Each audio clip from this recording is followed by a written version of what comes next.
రోజుల్లో దాన్ని సంస్కృతీకరించడం, 13 రోజుల్లో సంస్కృత వ్యాఖ్యానం రాయడం, సర్వదర్శన సంగ్రహం యొక్క స్వరూపం 14 దర్శనాలు రాశారు. అందులో రెండూ కూడా జరిగాయి. చాలా ముచ్చటపడి రాశారు ఆ పుస్తకాన్ని.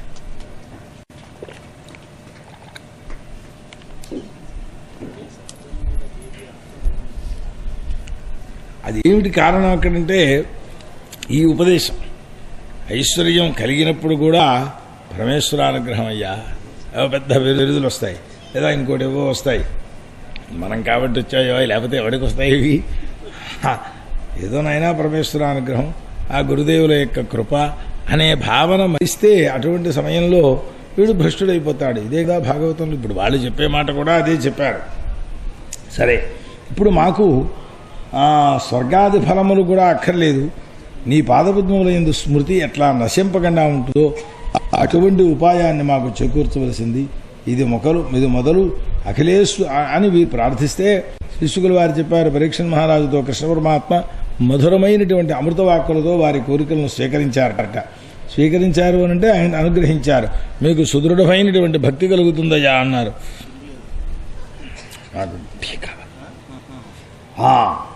సత్యభాషలైనటువంటి వాళ్ళే నన్ను సేవిస్తూ ఉండండి, మీ సంకల్పితములన్నీ కూడా, మీ సౌభాగ్యములన్నీ కూడా మీకు సిద్ధిస్తాయి అని చెప్పారు.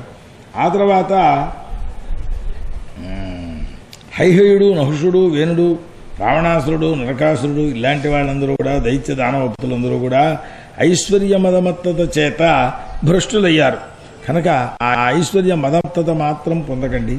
సర్వ వస్తుజాతమునందు కూడా అవి నశ్వరము, దాంట్లో అంతర్వర్తి అయిన చైతన్యం ఒకటే శాశ్వతము. అది అందరికీ లోకంలో తెలుసున్నమాట అయ్యున్నప్పటికీ కూడా ధర్మయుక్తంగా ప్రజాపరిపాలన చేయండి, పుత్రపౌత్రాది సంతతులను విస్తరింప చేయండి, దైవాల్లబ్ధమైన సుఖమైన దుఃఖమైన శ్రేష్టమే అని భావన చేసి దాన్ని స్వీకరించండి, మత్పరాయణులై నన్నే ధ్యానం చేసుకుంటూ ఉండేవారై ఉండండి అని చెప్పి చివరికి నన్నే పొందుదురు గాని అని వారి కోరికను అనుగ్రహించారన్నమాట.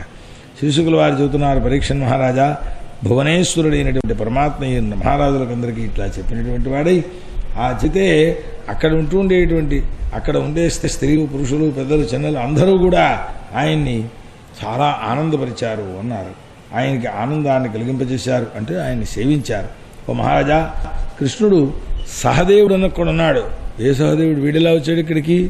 పాండవుల కొడుకు, పాండవుల సోదరుల్లో వాడు కదా అంటే వాడు కాదు వీడు. జరాసంధుని కొడుకు సహదేవుడు అనేవాడు ఒకడు ఉన్నాడు. చాలా పేర్లు, చాలామందికి ఒక్కొక్క పేరే ఉంటుంటాయి. అతడు ఈ కృష్ణ పరమాత్మ రాజయోగ్యములైనటువంటి ఆ సేవలతోటి పూజ చేశాడు, గౌరవించాడు. తర్వాత ఆ మహారాజులందరికీ కూడా ఈ క్షౌరాది సంస్కారములు, నూతన వస్త్రాలు, తలంట్లు ఇవన్నీ ఏర్పాటు చేయమన్నారు. చేశారు. వాళ్ళు మంచి సత్కృతులై ఆ కష్టాన్ని నుండి విడిపింపబడిన వారలై మహాశోభతో ఆనందాన్ని పొందారు. ఆ తర్వాత వాళ్ళు మణికాంచనాలంకృతులైనటువంటి అశ్వాలు, రథాలు ఇవన్నీ ఇచ్చి వాళ్ళ దగ్గర నుంచి ఎంతెంత డబ్బులు లాగించారో అవన్నీ వాళ్ళకి ఇచ్చి పంపించేసేసి వాళ్ళని ఇంటికి పంపించండి అయ్యా అన్నారు. ఈ విధంగా వాళ్ళు మహాసంతోషాన్ని పొందారు. వాళ్ళ ఇళ్ళకి వాళ్ళు వెళ్ళారు. పరమాత్మ యొక్క ఆ చరిత్రను గానం చేసుకుంటూ ఉండేటటువంటి వారై వెళ్ళారు వారు అని. ఆ తర్వాత ఈ భీముడు, అర్జునుడు, కృష్ణుడు కూడా ఇంద్రప్రస్థపురానికి వచ్చారు. అక్కడ ఇష్టులైన వాళ్ళందరినీ సంతోషపరుస్తూ, శత్రువులైన వాళ్ళందరినీ భయపెడుతూ వాళ్ళు శంఖాలు ఊదారట. ఆ శంఖధ్వని వినేటప్పటికే ఈ ఇంద్రప్రస్థంలో ఉండేటువంటి ఈ జరాసంధుడు, ఆ ఇంద్రప్రస్థంలో ఉండేవారందరూ కూడా జరాసంధుని వెళ్ళి చంపేసి వస్తున్నారు అయ్యా అని అనుకున్నారు. ఇంకా 4 మైళ్ళ దూరంలో ఉన్నప్పటికే వచ్చేశారు వాళ్ళు. ధర్మరాజు మహాసంతోషాన్ని చెందాడు. భీమార్జున కృష్ణులు ధర్మరాజు దగ్గరికి వచ్చి నమస్కారం చేసినటువంటి వారిలై జరిగిన చరిత్ర అంతా చెప్పారు. ధర్మరాజు పరమాత్మ యొక్క అనుకంపతో కూడుకున్నటువంటి వాడై ప్రేమణ ఆ ఆనంద బాష్పాలు విడిచిపెడుతూ ఏమీ మాట్లాడలేకపోయినట్ట ఈ వృత్తాంతాన్ని చెప్పేటప్పటికి. ఎందుకంటే 20,800 మంది రాజులను జైల్లో పెట్టాడు అనంటే జరాసంధుడు బలం ఎట్లాంటిదో ఊహించుకోవచ్చు ప్రతి వాళ్ళు కూడా. అలాంటి వాడిని సంహరించిందే రాజసూయం జరగదు. దానికి ఉపాయం కృష్ణ పరమాత్మ చేసి తాను సంకల్పించినటువంటి రాజసూయానికి మార్గాన్ని ఏర్పరిచారు కనుక మహానంద పరవశుడైపోయినాడు. ఇది శ్రీమద్భాగవతే దశమస్కందే ఉత్తరార్ధే 37తమోధ్యాయః. శ్రీకృష్ణార్పణమస్తు. శ్రీగురుచరణారవిందాభ్యాం నమో నమః. హరయే నమః.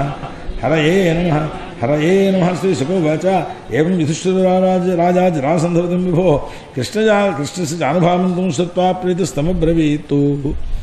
సరే, వాళ్ళు వచ్చిన తర్వాత మొత్తం వృత్తాంతం అంతా చెప్పారు. వెళ్ళామయ్యా, బ్రాహ్మణ వేషంలో వెళ్ళాం, భిక్షడిగాం, ఓకే అన్నాడు, యుద్ధం చేశాం, సరే మొత్తం మీద కొట్టేశాం. అదంతా విన్న తర్వాత ధర్మరాజు అడుగుతున్నారు, అయ్యా కృష్ణ పరమాత్మ బ్రహ్మాశివుడు మొదలైనటువంటి త్రైలోక్యములను శాసించేటటువంటి మహాభావులు ఎవరున్నారో వాళ్ళందరూ కూడా నీ ఆజ్ఞను శిరసా వహిస్తూ ఉంటారు ఎప్పుడు కూడా. దీనులైనటువంటి వాళ్ళు కూడా వారు మేము గొప్పవాళ్ళమని అనుకునే వాళ్ళు ఎవరున్నారో వాళ్ళందరూ వాళ్ళ గొప్పతనాన్ని వాళ్ళు చూపించడానికి నీ దగ్గర ఎప్పుడూ సమర్థులు కారు. ఈ జన్మలో కాదు, ఏ జన్మలో కాదు, ఎప్పుడైనా సరే. ఎప్పుడైనా పరమాత్మను వశం చేసుకోవాలి అని అంటే ఏక ఏవ మార్గ భక్తి మార్గ. అంతకంటే వేరే ఆయన వశం చేసుకునేందుకు ఉపాయం ఏమీ లేదు. పరాక్రమంతో చేసుకుంటామంటే సరిపోయేది లేదు. ఇది ఆ భక్తి అంటే ఏమిటి అననే. కృష్ణుడు వస్తే యుద్ధం చేద్దాంలే అనుకుంటే సరిపోదు. కృష్ణుడితోటే యుద్ధం చేయాలనే అది కూడా భక్తే మాకు అభ్యంతరం. ఏదైనా పరమాత్మ యందు లగ్నత కలిగి ఉండాలి సర్వకాలముల యందు కూడా. అయితే అద్వితీయుడైనటువంటి నువ్వు సాక్షాత్ పరబ్రహ్మస్వరూపుడు. నీ ప్రతాపాన్ని మేము కర్మలతోటి ఏమీ వర్ణించి చెప్పలేం. అది పెరిగేది కాదు, తరిగేది కాదు, ఎప్పుడూ ఉన్నదే, నిత్యం. అయితే నీ భక్తులకు మాత్రం నేను నాది అనేటువంటి అహంకారం మమకారాలు, లేదా నేను నాది వాడిది అనేటువంటి భేదబుద్ధి లోకంలో ఉంటూ ఉంటుంది. కానీ ఆ భక్తి పరాకాష్ఠ చెందినప్పుడు అది కూడా నశిస్తుంది వాళ్ళకి. ఇది ఈ భేదబుద్ధి అనేటువంటిది ఎప్పుడూ ఉండకూడదు. శిశుకుల వారు చెబుతున్నారు, మహారాజా ఇలా అని చెప్పినటువంటి వారిలై ధర్మరాజు మంచి కాలంలో ముహూర్తం నిర్ణయించారు. రాజసూయ యజ్ఞానికి ఋత్విక్కుల్ని వరించారు. ఎవరయ్యా ఆ ఋత్విక్కులు అని వాళ్ళ అదృష్టం. అలాంటి ఋత్విక్కులు వాళ్ళకి లభించారు. వ్యాస భగవానుడు, భరద్వాజుడు, సుమంతుడు, గౌతముడు, అసితుడు, అలాగే చవనుడు, కణ్వుడు, మైత్రేయుడు, కవశుడు, త్రితుడు, విశ్వామిత్రుడు, వామదేవుడు, సుమతి, జైమిని, క్రతువు, పైలుడు, పరాశరుడు, వ్యాస భగవాను యొక్క తండ్రి గారు, గర్గాచార్యులు వారు, వైశంపాయనుడు, అథర్వుడు, అథర్వవేదాధ్యయన చేసినటువంటి కశ్యపుడు, ధౌమ్యుడు, రాముడు అంటే పరశురాముడు, ఆసురి అని ఆయన కూడా ఒక మహర్షి, వీతుహోత్రుడు, మధుచంద్రుడు, వీరసేనుడు, అకృతపురణుడు, ఏతేచాన్యేచ అంటారు. ఇలా ఈ మొదలైన వారు ఏదో పెద్దవాళ్ళ పేర్లు చెప్పారట. పూర్వం యజ్ఞాలు చేస్తుంటే 18 ఋత్విక్కులైతే 36 మంది పర్యవేక్షకులు ఉండేవారు, శ్రౌతులు. ఇప్పుడేమిటో 18 సంపాదించడం కష్టమైపోతుంది. తీరా వచ్చిన తర్వాత వాడు ఏం చేస్తున్నాడు, ఎందుకంటే అక్కడ ఏ కొంచెం తేడా వచ్చినా అది ప్రమాదభరితంగా ఉంటుంటుంది. అందుకని పర్యవేక్షణ చాలా అవసరం అన్నమాట. ప్రాయశ్చిత్తం పుట్టింది అంటే మళ్ళీ ఇక్కడ ఏ ప్రాయశ్చిత్తం చేయాలో తెలియకుండా పోతూ ఉంటుంది. అందుచేత వీళ్ళు కాకుండా మొత్తం లోకంలో ఉండే వాళ్ళందరినీ పిలిచారు. మరి హస్తినాపురం నుంచి వారు కూడా వచ్చారు. ద్రోణ, భీష్మ, కృప ప్రభృతులైనటువంటి వారు కొడుకుతో సహా ధృతరాష్ట్రుడు వచ్చాడు, విదురుడు వచ్చాడు. ఇలా ఎంతోమంది బ్రాహ్మణులు, క్షత్రియులు, వైశ్యులు, శూద్రులు 50 మంది కూడా యజ్ఞాన్ని చూడడానికి వచ్చారు. నేనే వచ్చేసాను మా మనవరాలతో సహా. ఇంకో మనవరాలని వాడిని ఇంకోప్పుడు తీసుకురావాలని అనుకున్నాను ఈ ఏడాది. ఆ మనస్సులో సంకల్పం. సరే, ఆ పరంగా భూమిని దున్నారు, శుద్ధి చేశారు, దీక్షను ప్రసాదింపజేశారు వారికి. దీక్ష అనేటువంటిది తనకి తాను తీసుకోవడం కాదుట. అక్కడ బట్టలు తీసుకుని మిమ్మల్ని కట్టుకోమన్నారా ఎక్కడైనా? వారు పట్టుకొచ్చి వారి చేత ఇప్పించండి. దీక్ష పుచ్చుకున్నవాడు మళ్ళీ ఇది సత్రయాగంలో కూడా ఆ విధానం ఉన్నది. ఒకటి దీక్ష పుచ్చుకున్నవాడు ఇవ్వకూడదు, దీక్ష పుచ్చుకునేవాడు దీక్షింపచేయాలి వీడిని. ఆ తర్వాత వాళ్ళని ఇంకోళ్ళు ఇలాగా సత్రయాగాల్లో నియమం. సరే, ఇక్కడికి వచ్చేటప్పటికి యజమానునికి ఈ ఋత్విక్కులందరూ ఒకడే యజమానుడు కనుక దీక్ష ఇచ్చేశారు. ఆ తర్వాత బ్రహ్మ, శంకరుడు, ఇంద్రాది లోకపాలకులు వీళ్ళందరూ వచ్చారు. విశేషం ఏమిటంటే ఆ యజ్ఞంలో ఏది చూచినా బంగారమే. కూర్చోడానికి బంగారమే, ఇక్కడ గ్లాసు పెట్టుకోవడానికి బంగారమే, గ్లాసు బంగారమే, తాగడానికి బంగారమే, తినడానికి బంగారమే, తినేది మాత్రం అన్నమే.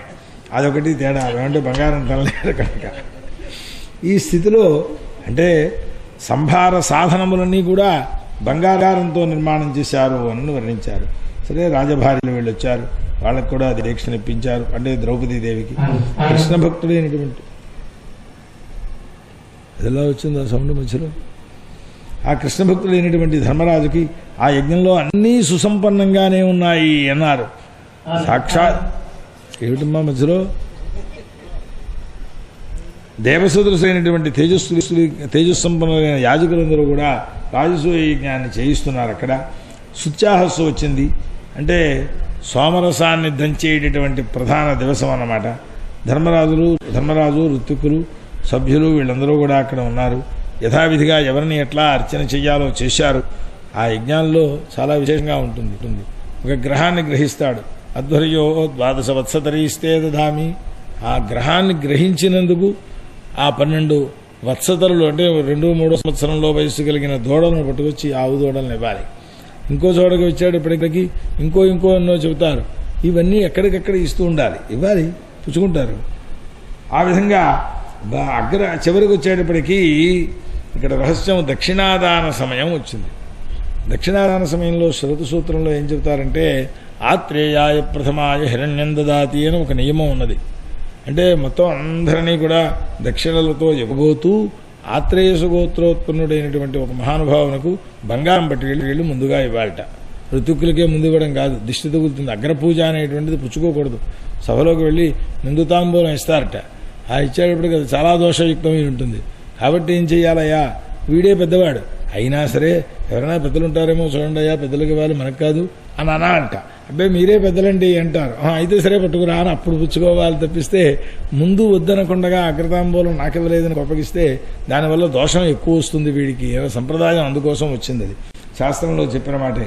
ఇప్పుడు అగ్రపూజ ఎవరికి చెయ్యాలి అని ముందు నిర్ణయం కోసం అని చెప్పి చాలా ప్రయత్నం జరిగింది ఇక్కడ.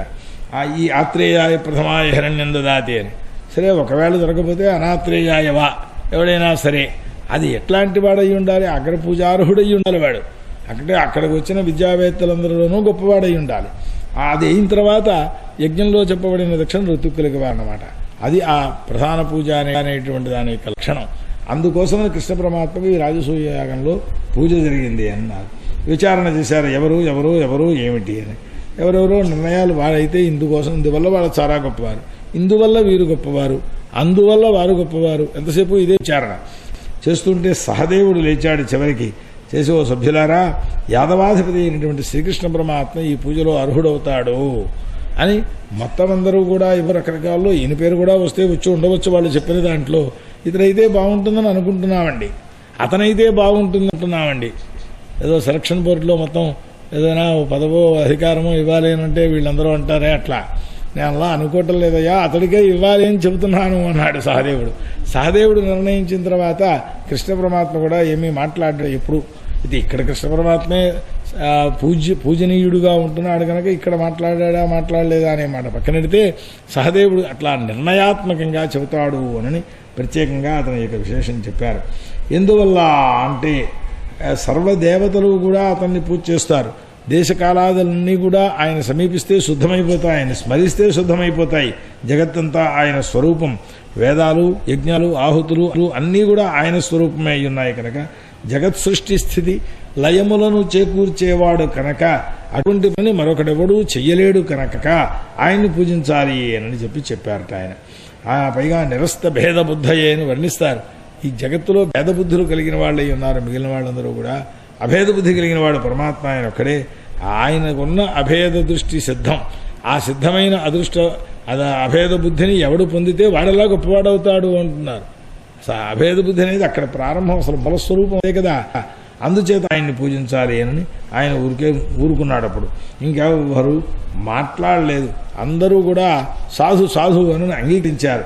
ఆ తర్వాత ఆ మాట విన్నటువంటి వాడే వాళ్ళ అభిప్రాయాన్ని తెలుసుకుని ఇప్పుడు ఎవరు ఆజ్ఞాపిస్తారు, లేవయా ధర్మరాజా కృష్ణుని పూజ చేయని వాళ్ళెవరు నిర్ణయం చేశారు. ఈయన ఆ విషయాన్ని తెలుసుకుని తనే స్వయంగా లేచినటువంటి వాడి కృష్ణ పరమాత్మను ముందుగా పూజ చేశారు. ఎట్లా పూజ చేయడం అంటే వారి పాదాలకు అడిగారు. భార్యతో సహా సోదరులతో సహా నెత్తిపై చల్లుకున్నాడు ఆయన. సామాన్య కుటుంబీకుల్లాగా కుటుంబం అందరూ మంత్రులు వీళ్ళందరూ కూడా కొడుకునుండగా ఆ తర్వాత పట్టు వస్త్రాలు అలంకరించారు, ఎన్నో ఆభరణాలు ఇచ్చారు. కళ్ళమ్మట నీళ్లు వచ్చేస్తున్నాయి. ఆయన్ని చూడడానికి కూడా సామర్థ్యం లేకపోయిందిట. అటువంటి పరమాత్మను చూస్తూ ఉండేటువంటి వాళ్ళే అక్కడ ఉండే జనమందరూ కూడా నమస్కారాలు చేశారు. ఆ తర్వాత ఆకాశంలోంచి పుష్పవర్షాలు కురిశాయి. ఇదంతా చూసేటప్పటికీ చూస్తుంటే ఒక్కొక్క మెట్టే ఆ లోపల ఉంటుండేటువంటి మదము లేకపోతే గర్వము ఏదో ఏదో పెరిగిపోతూ పెరిగిపోతూ పెరిగిపోతూ వచ్చేసేసి ఇక్కడ దాకా వచ్చేసింది శిశుపాలుడికి. పూజ పూర్తయ్యేటప్పటికి ఎవరి తినవాడే ఒక్కొక్క పని చేస్తుంటే ఈయనకి ఇంకొంచెం పెరిగిపోతుంది బాధ. ఆ సమయంలో లేచినటువంటి వాడి కోపంతో కూడుకుని అయ్య పైకెత్తి ఆ పరంగా అందరూ వినేటట్టుగా, ఓ సభ్యులారా, ఈ లోకంలో సర్వజీవులకు ప్రభువైనది కాలం. అది ఈ కాలం దాటడానికి శక్యము కాదు అని శృతి చెబుతూ ఉంటుంది. ఆ మాట నిజం. లేక ఒక్కొక్కప్పటికీ ఆ కాల పరివర్తనం వచ్చేటప్పటికీ వృద్ధుల బుద్ధులు కూడా సంచలింపవా అని అడుగుతాడు ఆయన. అట్లా ఈయన అంటాడు, ఒక్కొక్కప్పుడు వృద్ధానామపి యద్బుద్ధి బాలవాక్యై విభిద్యతే అని. వృద్ధుల యొక్క బుద్ధులు కూడా బాలవాక్యాలు చేత భేదింపబడిపోతుంటాయి. కనుక మీరందరూ దానం గౌరవించడానికి పాత్ర ఎవరు అనేటటువంటి దాన్ని ఎరిగిన వారే. బాలుడైనటువంటి సహదేవుడు చెప్పిన మాటను పుచ్చుకుని సాధు సాధు అని అన్నారా మీరందరూ కూడా? ఇదేమైనా బాగుందా? కృష్ణుడు అగ్రపూజకు ఎందుకు సమర్థుడో ఎవరికైనా తెలుసునా? ఇతడేమిటి రాజా? అసలు పరాక్రమవంతుడైన ఓ రాజైనా ఉన్నాడా? సింహాసనం ఉన్నదా? కిరీటం ఉన్నదా? నాకు అనుమానం వస్తూ ఉంటుంది. కృష్ణ పరమాత్మ పూర్ణమైన కిరీటంతో కనబడుతున్నట్టుగా కనబడతాడు మనకి చిత్రాల్లోనూ లేకపోతే బొమ్మల్లోనూ లేదా సినిమాల్లోనూ కూడాను. కృష్ణ పరమాత్మ అటువంటి కిరీటాన్ని ధరించాడు అని అనడానికి తగిన అవకాశం లేదు. ఆయన నేను రాజ్యానికి అర్హుడిని కాదని పక్కన కూర్చున్నాడు. ఉగ్రసేన మహారాజు గారికి కిరీటం పెట్టండి మా భక్తుడు కనుక. వారికి వీరికి కూడా యాదవ శాపం ఉన్నది. అందుచేత అటువంటి సమయాల్లో ప్రాచీనంలో ఏం చేస్తుంటారంటే అర్ధకిరీటములు అని వేస్తుంటారు. ఇవి కేవలం ఇలాగే ఉంటాయి. ఆ కిరీటాలు పెట్టవచ్చు. మొత్తం ఉండేటటువంటి కిరీటానికి ఆయన పెట్టుకున్నాడా లేదా అనేది ఇప్పటికీ నాకు అనుమానంగా ఉంటుంది. కిరీటం వర్ణిస్తారు, రెండు కిరీటాలే, కాదని కాదు. సరే, సదసస్పతులైనటువంటి వారు బ్రహ్మనిష్ఠులు జ్ఞానులు అయినటువంటి మహర్షులను విడిచిపెట్టేసేసారు. ఈ గోపాలకుడికి పూజ ఏమిటయ్యా అమ్ములు కాసుకునేవాడికి? కాకి పురోడాశం ఇస్తామా? ఎక్కడైనా పురోడాశం చక్కగా హోమం చేస్తాం. కాకి ఏమి ఇస్తాం? శ్రాద్ధంలో చివరి పిండం ఇస్తాం.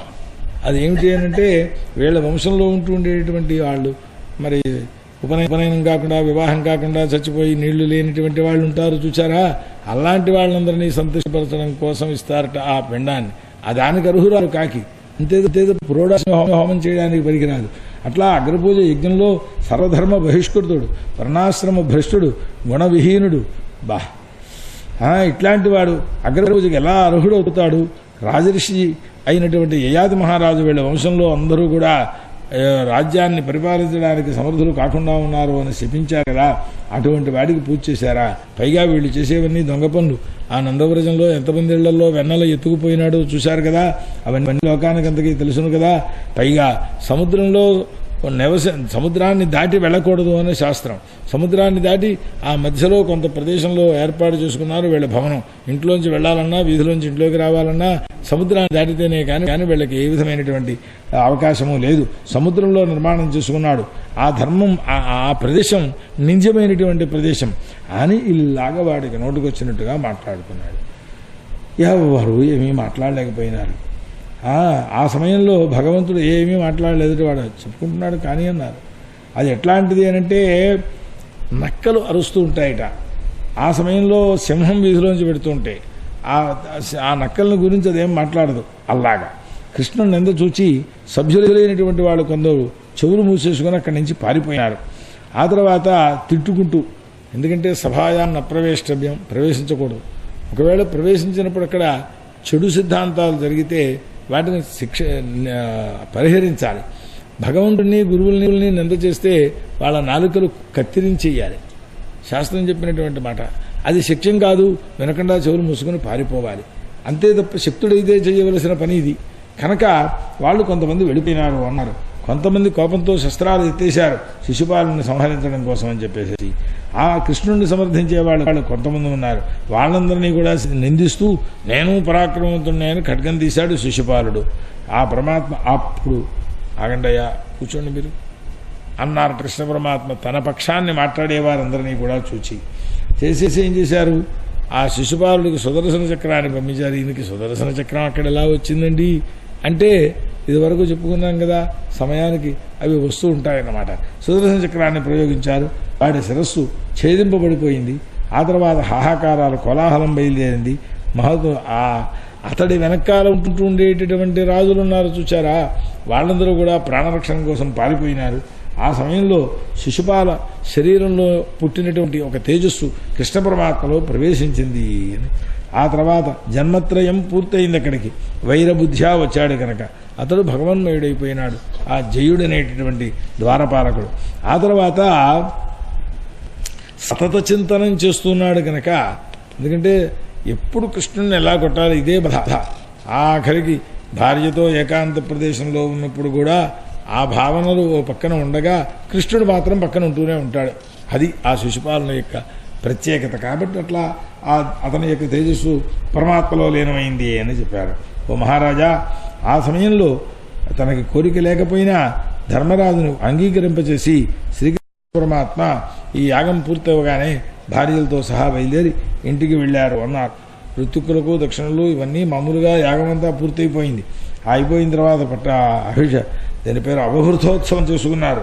సరే, ఆ తర్వాత కూడా కొన్ని మాసాలు అక్కడ ఉన్నారు.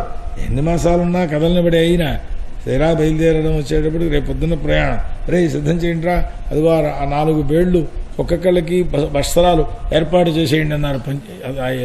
ఇంటికి వెళ్ళేటప్పుడు ఇచ్చే బట్టలు అన్నమాట. 50 సంవత్సరాలు ధరించవచ్చు వీళ్ళు ఇచ్చిన బట్టలు ఒకటిని. ఇదిగో నన్న వీళ్ళు బట్టలు ఇస్తుంటే అన్నాను, మొదటిసారి చిలుక అంచులు కలిగిన బట్టలు ఇచ్చారు, దీక్షావస్త్రాలని చెప్పేసి పట్టుకొచ్చి. ఇప్పటికీ ఇంకా అవి పూర్తవలేదు. ఇంకా ఇదిగో అప్పుడే మళ్ళీ కొత్త కింద ఏడాది ఇచ్చినవి ఇంకా తీయలేదు, అప్పుడే కొత్త బట్ట. ఏవో పెద్ద పెద్ద అంచులో ఇవే ఉన్నాయి కదా, ఎక్కడికో వెళ్ళినప్పుడు ఇప్పుడు కట్టుకోవాలని చూస్తూ ఉంటాం. అలాగే వీళ్ళకి కానుకలు ఇచ్చారు. ఇవన్నీ తీసుకున్నటువంటి వాళ్ళై ఆ కృష్ణ పరమాత్మ వెడుతూ ఉంటానంటే తీరా ఆ తెల్లవారి ప్రయాణ సన్నాహం వచ్చేటప్పటికి అయ్యా ఇప్పుడే వెళ్ళిపోతున్నావు, ఇంకొక వారం ముందు అండ. సరేనయ్యా అలాగే ఉంటాను. ఏదో ప్రయాణాల అబద్ధం, ప్రసాదాలు నిబద్ధం ఉంటుంటారు చూసారు లోకంలో. ఊరికి పెడతాను పెందరాడు ఉండన్నాడు, అన్నీ తినేసేసాడు. ఇప్పుడు వెళ్ళనే అని పడుకున్నాడు. ఈ పొద్దున్నే 10ంటికే తినేసేటప్పటికి మధ్యాహ్నం 2 అయ్యేప్పటికి ఆకలి. మళ్ళీ భోజనం చేసి ఇప్పుడు మళ్ళీ టిఫిన్ ఏమిటి రోజు తింటున్నా, పొద్దున్నే తినేసాను కదా, ఇదో అధికం అన్నమాట. అట్లా తయారైంది వీళ్ళ ప్రయాణాలు. సరే, కొంతకాలం అలా మాసాలు ఉన్నారు. ఆ తర్వాత బయలుదేరి వెళ్ళారు అన్నారు. ఈ అవహృత స్నానం చేసుకుని వెళ్ళిన బ్రాహ్మణ క్షత్రియాదులు అందరూ కూడా ఆయన దీని పేరు ఆ అవహృత స్నానం చేసిన ప్రదేశంలో మనం స్నానం చేస్తే కూడా మనకి ఫలితము. అందుకోసమనే ఆ అవహృతమని ఈ యాగానికి అవహృత స్వరూపాన్ని ఆ కృష్ణ పరమాత్మ యొక్క ప్రసాదానంతని పట్టుకెళ్ళి చేస్తూ ఉండడం అన్నమాట. అయితే ఈ శిశుపాల వధ రూపము, రాజుల యొక్క మోక్షము, రాజసూయ యజ్ఞము, వీటితో కూడుకున్న కృష్ణ పరమాత్మ యొక్క కీర్తనం ఎవరైతే వింటారో వాళ్ళు సర్వపాపముల నుండి విముక్తులవుతారయ్యా అని దీనికి మళ్ళీ ఫలశ్రుతి చెప్పారు. ఇది శ్రీమద్భాగవతే దశమస్కంధే ఉత్తరార్ధే చతుస్సప్తతితమోధ్యాయః శ్రీకృష్ణార్పణమస్తు. శ్రీకృష్ణార్పణమస్తు. నమో నమః. హరయే నమః. హరయే నమః. హరయే నమః. రాజోవాచ అజాతశత్రోస్తం దృష్ట్వా రాజసూయమోదయం సర్వే ముదిరే బ్రహ్మ హృదయవాయే సమాగతాః. శీర్షికుల వారు చెబుతూ ఆ ధర్మరాజు యొక్క రాజసూయ యాగాన్ని చూచి సంతోషించనటువంటి వారంటూ ప్రపంచకంలో లేరు. అక్కడికి వచ్చిన వారు కానీ రానివారు కానీ ఒక్కడు వినహా అన్నారు. ఎవడయ్యా వాడు? ఎందుకోసం? దుర్యోధనుడు. అతనికి ఏమి ఇబ్బంది వచ్చింది అనంటే దానికి పరీక్ష మహారాజు అడుగుతున్నారు, ఎందుకోసం అతన్ని? అతడికి ఆ ఆనందం కలగలేదు. రాజఋషులు, దేవఋషులు, ఇలా సర్వజన ఋషులు, మరి మహారాజులు, దేవతలు అందరూ సంతోషించారే అన్నావు కదా, ఇతడు ఎందుకు సంతోషించలేదు అని. అదే మొత్తం కారణం. శ్రీశుకుల వారు చెప్తున్నారు, ఋషిరువాచ, ఓ రాజా, మీ తాతగారు యుధిష్ఠిరుడు రాజసూయ యాగం చేస్తుంటే అందరూ ప్రేమతోటి మనవాడు ఇంత గొప్పవాడు అవుతున్నాడు కదా అని సంతోషించారు. కానీ ఆ చేసినప్పుడు ఆ ధర్మరాజు ఏం చేశారట, ఎవరికి ఏ పని బాగుంటుందో శాసనం ఇచ్చారు. అయ్యా నువ్వు ఈ పని చూడు, నువ్వు ఈ పని చూడు. ఇప్పుడు చూస్తున్నారు మీరందరూ కూడాను. అక్కడికి భోజనానికి వెళ్ళేటప్పటికి వడ్డనలు అయిపోతుంటాయి. ఇక్కడికి వచ్చేటప్పటికి ఇలా చూసేటప్పటికి మంచినీళ్ళు, అలా చూసేటప్పటికి మాకందరికీ వచ్చేస్తున్నాయి. అక్కడ మా ఏర్పాట్లు అలా ఉన్నాయి. వెళ్ళేటప్పటికి సిద్ధంగా ఉంటారు. 10:30కి సిద్ధంగానే ఉన్నారు, 11:30కి సిద్ధంగానే ఉన్నారు. ఇది స్వరూపం అన్నమాట. అట్లాంటి స్థితిలో ఉంటుంటే ఇది ఎప్పుడు జరుగుతుంది అంటే, ఎవరు ఏ కార్యాన్ని నిర్వహించగలరో వాళ్ళకి ఆ కార్యాన్ని అప్పచెప్పాలి. ఇంతలావు మనిషిని తీసుకొచ్చి వడ్డించరా అంటే భోజనాలకు సక్రమంగా అందవు. కూరలో విని సన్నగా ఉన్నవాళ్ళు, చురుగ్గా ఉన్నవాళ్ళు వాళ్ళు కావాలి. అలాగే ఆ బిందుల్ని ఎక్కడ పెట్టడం, ఈ వస్తువులను ఎక్కడ పెట్టడం, ఓ అర్హుడిని దిశగా ఎక్కడ పెడితే వాడి వల్ల కాదు, ఎవరినో పిల్లవాడు వాడు. అది కూడా అవసరమైతే 4 బస్తాలు అలా విసిరేసి ఆ స్థాన సంచలనం కల్పించగలిగిన వాడిని చూడాలి. అలాగా ఆయన శాసనం ఇచ్చారు. ఎవరెవరిని ఎందులో నియోగించారంటే, భీముడు పాకశాలలో పడ్డాట, దుర్యోధనుడిని కోశాగారంలో పెట్టారు ధనం దగ్గర. ఎందుకయ్యా అని వాడి చేతిలో ఏదో స్పర్శవేది లాంటిది ఏదో ఉందిట, కావాలంటే బంగారాన్ని నిర్మాణం చేసేయగలడు అని. లేదా రత్న పరీక్షకులలో అంత గొప్పవాడు లేడు. ఏమయ్యా వీడికి 50,000 రూపాయలు సత్కారం చేయాలి అంటే దానికి తగిన మాణిక్యాన్ని పట్టుకొచ్చి వాడికి అప్పచెప్పాలి. ఆ అప్పచెప్పాలి అంటే రత్న పరీక్ష వాడికి తెలుసును కనుక అని ఇలాగ అతన్ని కోశాగారంలో పెట్టారు. సహదేవుణ్ణి పూజించడం ముందు పెట్టారు. నకులుణ్ణి వివిధ వస్తువులన్నింటినీ సంపాదించడంలో పెట్టారు. అర్జునుణ్ణి గురుజనులకు సేవ చేయడంలో పెట్టారు. భగవంతుడైనటువంటి కృష్ణ పరమాత్మ పాపం అందరికంటే మిగిలిపోయిన కార్యక్రమంలో ఇది నాకు కావాలి అని కోరుకున్నట్ట. వచ్చినవాడి కాళ్ళు కడగడం, అవి నెత్తిమే చల్లుకోవడం, అయ్యా ఎవరికి దయచేయండి అనడం, అది కృష్ణ పరమాత్మ పెట్టుకున్నారట పాపం. ఆ తర్వాత మహామనస్కుడైన ద్రౌపదిని వడ్డన విషయంలో చూడమన్నారట. ఆవిడికి చాలా వడ్డన చేయడం బాగా చాతనం మహాభారతంలో చెబుతుంది ఆవిడ. నా కృష్ణ ధర్మరాజు గారికి యొక్క సహపంక్తిలో 10,000 మంది స్నాతకులు, 10,000 మంది సన్యాసులు, 10,000 మంది బ్రాహ్మణులు, 10,000 మంది ఋషులు, వీరందరూ కూర్చుని ఉండగా ఆయన ఆ మధ్యలో కూర్చుని భోజనం చేస్తాడట పాపం. ఇంతమంది భోజనాలు చేస్తుండగా ఈ వీళ్ళందరికీ వడ్డన పని ఎవరు చేస్తారయ్యా అంటే పాపం ఆ ద్రౌపదీదేవి స్వయంగా చూస్తుంది అని వర్ణించారు అక్కడ. ఆ విధంగా ద్రౌపదిని వడ్డనలో మహామనస్కులైనటువంటి కర్ణుణ్ణి దానం చేయడంలో నియోగించారు. అదేమిటి అని ఏదో లోకంలో ఒక చమత్కార గాథోడు చెబుతుంటారు. ఓ పర్వతం అంతా బంగారు రాసి పోసేసి ఇంకా సరిగ్గా 24 నిమిషాలు ఉంది ఆ టైము. ఈ 24 నిమిషాల్లోనూ ఈ బంగారం అంతా ఆ మహర్షులు ఉన్నారు వేల కొలది, వాళ్ళకి పనిచేసేయాలి అన్నారట. అయ్యి బాబోయ్ టైం సరిపోతుందా అన్నట్ట పాపం ధర్మరాజు గారు. 24 నిమిషాల్లో వేల కొలది మందికి ఇదంతా పనిచేయాలంటే సాధ్యమవుతుందా? మన మనస్సులో ఆలోచిస్తే మనకి మాత్రం ఏమిటిరా అంటే నా వల్ల కాదన్నాడు. ఎంతమందికి పనిచేయాలి అస్తమయం కాకుండా అంటే కర్ణుడికే చూశారు, దానికి ఉంది నేను ఇచ్చేస్తానన్నాడు. వచ్చేసి అయ్యా ఈ పర్వతరాశి యావత్తు మీరందరూ పంచుకొని పట్టుకుపోండి, మీ అందరికీ అర్పణం చేస్తున్నాను, దుబ్జమోహం సంప్రదాయం అనేశాడు. ఈ విభాగం చేయడం మనకెందుకండి, వాళ్లే పట్టుకుపోతారు, మోసనంత మోసుకు పట్టుకుపోతారు. దీనికి కావలసింది ఆ సమయం లోపల అయిపోవాలి కదా. అయ్యా ఇంకా 22 నిమిషాలు మిగిలిన్నాయండి, ఇంకా ఏమైనా ఇవాళ అని అడిగాడు వాడు. అది ఒక్కొక్క ఆ మనస్సుకి సంబంధించిన లక్షణం. అది ఒక్కొక్క పనిని ఒక్కొక్కడు తొందరగా చురుగ్గా చేయగలుగుతాడు కనుక ఇలాగా ఏర్పాటు చేశారు. సాత్యకి, వికర్ణుడి, హార్దికుడు, విదురుడు, సంతర్ధనుడు ఈ మొదలైన వాళ్ళందరూ కూడా ఈ రాజుగారి యుధిష్ఠిరునికి ప్రీతిని చేకూర్చడం కోసం మిగిలిన పనులు ఏవైతే ఉన్నాయో వాటిలన్నింటిలోనూ కూడా నియుక్తులయ్యారు. ఆ సమయంలో శిశుపాలుడి తేజస్సు కృష్ణ పరమాత్మలో ప్రవేశించేటప్పటికి యజ్ఞం అయిపోయినా ఇక్కడ జరిగినది ఏమిటి అంటే పాండవులు లోకాలను జయించే డబ్బులు పట్టుకొచ్చారు కదా, ఆ పట్టుకొచ్చిన డబ్బులన్నీ చూశాడు. అందులో కొన్ని మాణిక్యాలు చూస్తే వీటికి విలువ ఎంత అనేటటువంటిది ఇతని ఊహకి అందలేదు. రత్నశాస్త్రంలో ఎక్కడ చెప్పబడి లేదుట. అట్లాంటి రత్నాలు పట్టుకొచ్చారు వాళ్ళు. భూలోకంలో రత్నాలకైతే శాస్త్రం చెబుతుంది. మరి కుబేరుడి దగ్గర నుంచి లేకపోతే ఇంకోటి దగ్గర నుంచి పట్టుకొచ్చిన వరుణలోకంలోంచి పట్టుకొచ్చిన వాటికి విలువ కట్టడం ఇతడి వల్ల కాలేదు. భీష్ముడే అంటాడు, స్వర్గలోక యుద్ధ విద్యా నైపుణ్యం నాకేం చేత కాదయ్యా అన్నాడు. అది నాకెక్కడ వస్తుంది, నాకు మానవలోకంలో ఉండే యుద్ధ విద్య వచ్చు. అర్జునుడో డబుల్ క్వాలిఫికేషన్ ఉంది అతనికి. భూలోకంలో విద్య నేర్చుకున్నాడు, స్వర్గలోకంలో విద్య నేర్చుకుని వచ్చాడు. వాడిని జయించంటే ఎక్కడి నుంచి పట్టాలని నాకు విద్య ఉండాలి కదా అని అడుగుతాడు సమయంలో మహాభారతంలో. అట్లా ఇక్కడికి వచ్చేటప్పటికీ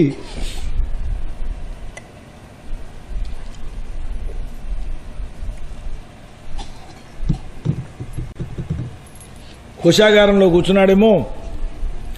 రాజులు పట్టుకువచ్చి ఇచ్చే కానుకల యొక్క స్వరూపాన్ని చూసి ఇలాంటి వజ్రం ఎప్పుడూ చూడలేదే మన బతుకుతోటి అని, ఈ డబ్బు మనకు వస్తే ఎంత బాగుండును అనని ఆలోచన వచ్చింది పాపం.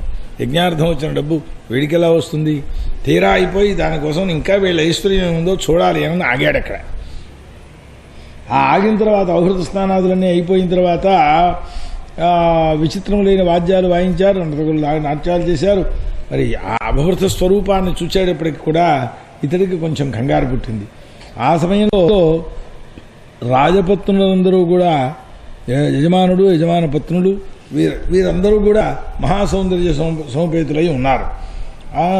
ఆ తడిసిన వస్త్రాలతో ఆ అభిషేకాన్ని పొందిన తర్వాత రాజసూయంలో యజమానునికి అభిషేక ప్రక్రియ ఒకటి ఉన్నది. అన్ని యజ్ఞాల్లోనూ అట్లా ఉండదు. సరే, అవన్నీ కూడా చూశారు. మొత్తం మీద ధర్మరాజు యొక్క శోభ చూశాడు. ఏమిటి, మనం ఇంద్రప్రస్థం వాళ్ళకి విభాగం చేశాము అని చెప్పేసేసి ఏదో అక్కడ చెట్లు చేమలు లేదా రాళ్ళు రప్పలు తప్పిస్తే ఏమీ లేని ప్రదేశం ఇంద్రప్రస్థం అంటేను వీళ్ళకి విభాగం చేసినప్పుడు కృష్ణ పరమాత్మ అనుగ్రహం వచ్చింది. బ్రహ్మాండమైన మేడలు మిద్దెలు అన్ని సౌభాగ్యాలు వచ్చేసాయి అక్కడికి. ఆ సభలో మయసభ కూడా ఒకటి ఉన్నదట, ఇది కూడా ఉంది. ఇవన్నీ చూసేటప్పటికీ ఈయనకి పాపం మనస్సులో ఇతనికి సంతృష్టి కలగలేదు. సంతృష్టి కలగడం అంటే ద్వేషభావం బయలుదేరిందనమాట. వెళ్ళేటప్పుడు ఈ ధర్మరాజు ఇచ్చినటువంటి ఆభరణాలు, కానుకలు, వజ్రాలు, వైడూర్యాలు ఇలా ఎంతమందికి ఇచ్చాడో అవన్నీ చూస్తూ ఇలాంటి మంచి పదార్థాలన్నీ వాడికి ఇచ్చేయడమా అని. లోకంలో కూడా మనకి కావలసిన కంటే ఎక్కువ వచ్చినప్పుడు చాలా విలువైనవే రక్షిస్తూ ఉంటాం, చివరికి దుప్పట్టి పడైపోతుంటాయి. వాటి వినియోగం అయిపోవాలి. 100 బట్టలు ఇచ్చేశారనుకోండి, నేనేం చేయాలి ఇప్పుడు? ఇవి 100 బట్టలు నేనే కట్టుకోవాలి అని బిరువాల్లో పెట్టుకుంటే ఏడాదో 2 ఏళ్ళు అయ్యేటప్పటికి కాస్త తుప్పు పట్టి మడతలు ఎక్కడ ముక్కలు ఊడిపోతుంటాయి. ఇది లోకంలో స్వభావం ఎవరికైనా సరే. అటువంటి స్థితి వచ్చేటప్పటికీ ఇవన్నీ ఆయన పనిచేశాడు. మొత్తం యజ్ఞం కోసం వచ్చినటువంటివన్నీ కూడా అందరూ సంతోషించారు. ఇలాంటి విలువైన పదార్థాలని ధర్మరాజు బంధువులకి, మిత్రులకి, స్నేహితులకి, లేకపోతే ఇంకా దేవతలకు, లేదా ఇంకా ఋషీశ్వరులకు ఇంత ఇలా దానం చేసేసాడా అని లోపల దుగ్ధ పుట్టింది. ఆ తర్వాత దాంతోపాటుగా కొంతకాలం ఇక్కడ ఉన్నారు. కృష్ణ పరమాత్మ ఉన్నాడు, వీళ్ళు ఉన్నారు. పాపం ఈ ఉండేటప్పటికీ ధర్మరాజు గారి యొక్క అంతఃపురంలో ఉండే సౌభాగ్యాన్నంతని చూడాలి అని చెప్పి ఇతడికి అభిప్రాయం కలిగి మయుడి చేత నిర్మింపబడినటువంటి ఆ భవనంలోకి వెళ్ళాట ఒకసారి, సభామండపంలోకి. అక్కడికి వెళితే ఆ పరిస్థితుల్లో అక్కడ ద్రౌపదీదేవి ఏవో వాళ్ళ ఆడవాళ్లతో కూర్చుని ఓ వింగిలో కూర్చుని ఉన్నది. పాపం ఆ కూర్చున్నటువంటి స్వరూపంలో చూడలేదు ఇతడు. ఆ అంతఃపురంలో ప్రవేశించేటప్పటికి కృష్ణుని యొక్క 16,000 భార్యలు కూడా అక్కడ ఉన్నారట. ఆ మండపం మరి ఎంతో మనకి తెలియదు. ద్రౌపదీదేవి వీళ్ళ వాళ్ళందరినీ తీసుకొచ్చి మా సభామండపాన్ని చూద్దురుగాని రండి తీసుకెళ్ళిందనమాట. ఈ విధంగా ఉంటుంటే ధర్మరాజు ఈయన కూడా ఆ లోపల ఎక్కడో ఉన్నాడు.